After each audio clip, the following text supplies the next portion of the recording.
आगामी लोकसभा निवडणुकीच्या पार्श्वभूमीवर आता इच्छुकांच्याकडून राजकीय शक्ती प्रदर्शन केलं जाण्याची शक्यता आहे। लोकसभेच्या तिकिटाकडे डोळे लावून बसलेल्यांची उपमुख्यमंत्री देवेंद्र फडणवीस यांनी चांगलीच कानउघडणी केली।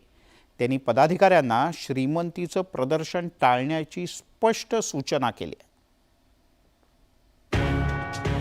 लोकसभा निवडणूक तोंडावर आल्यामुळे सगळ्याच राजकीय पक्षांप्रमाणे भाजपनं सुद्धा मोर्चे बांधणी सुरू केली आहे। शनिवारी मुंबईत भाजप पदाधिकाऱ्यांची बैठक झाली।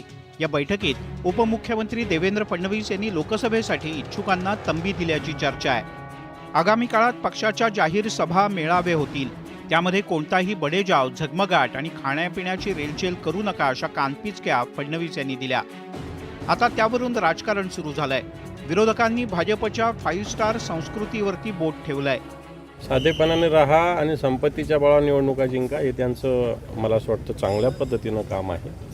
सगळ्या ठिकाणी ज्या पद्धतीनं भारतीय जनता पार्टी संपत्तीचं प्रदर्शन करते, 5-5 हजार लोक मतदारसंघातून रेल्वेने येणार, कुठून पैसे येणार आहे?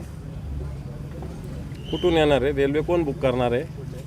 पैसे कोण देणार आहे? हे संपत्तीचं प्रदर्शन नाही आहे। डुप्लिकेट धंदे करायचे, दुतोंडीपणे चालायचे, हे तर त्यांचा धंदा आहे भारतीय जनता पार्टीचा।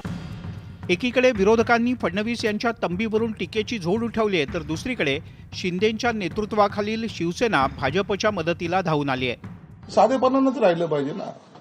साधेपणामध्ये त्यांनी आणखीन एक सांगितलं की प्रत्येक जण आपापल्या पद्धतीने स्वतःचीच उमेदवारी जर घोषित करत असाल तर ते पक्षासाठी अडचणीचं आहे।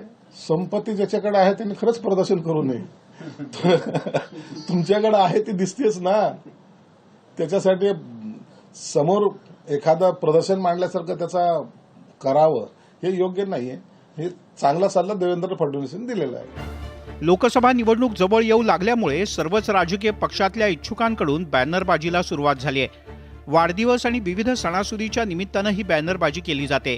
आगामी काळात भपकेबाज राजकीय इव्हेंट केले जाण्याची शक्यता नाकारता येत नाही आणि हीच बाब लक्षात घेऊन फडणवीस यांनी पक्षातल्या इच्छुकांना सूचक इशारा दिलाय। मात्र इच्छुकांकडून त्याची किती काळ अंमलबजावणी केली जाणार हाच खरा प्रश्न आहे। Bureau report, news 18 Lokmat.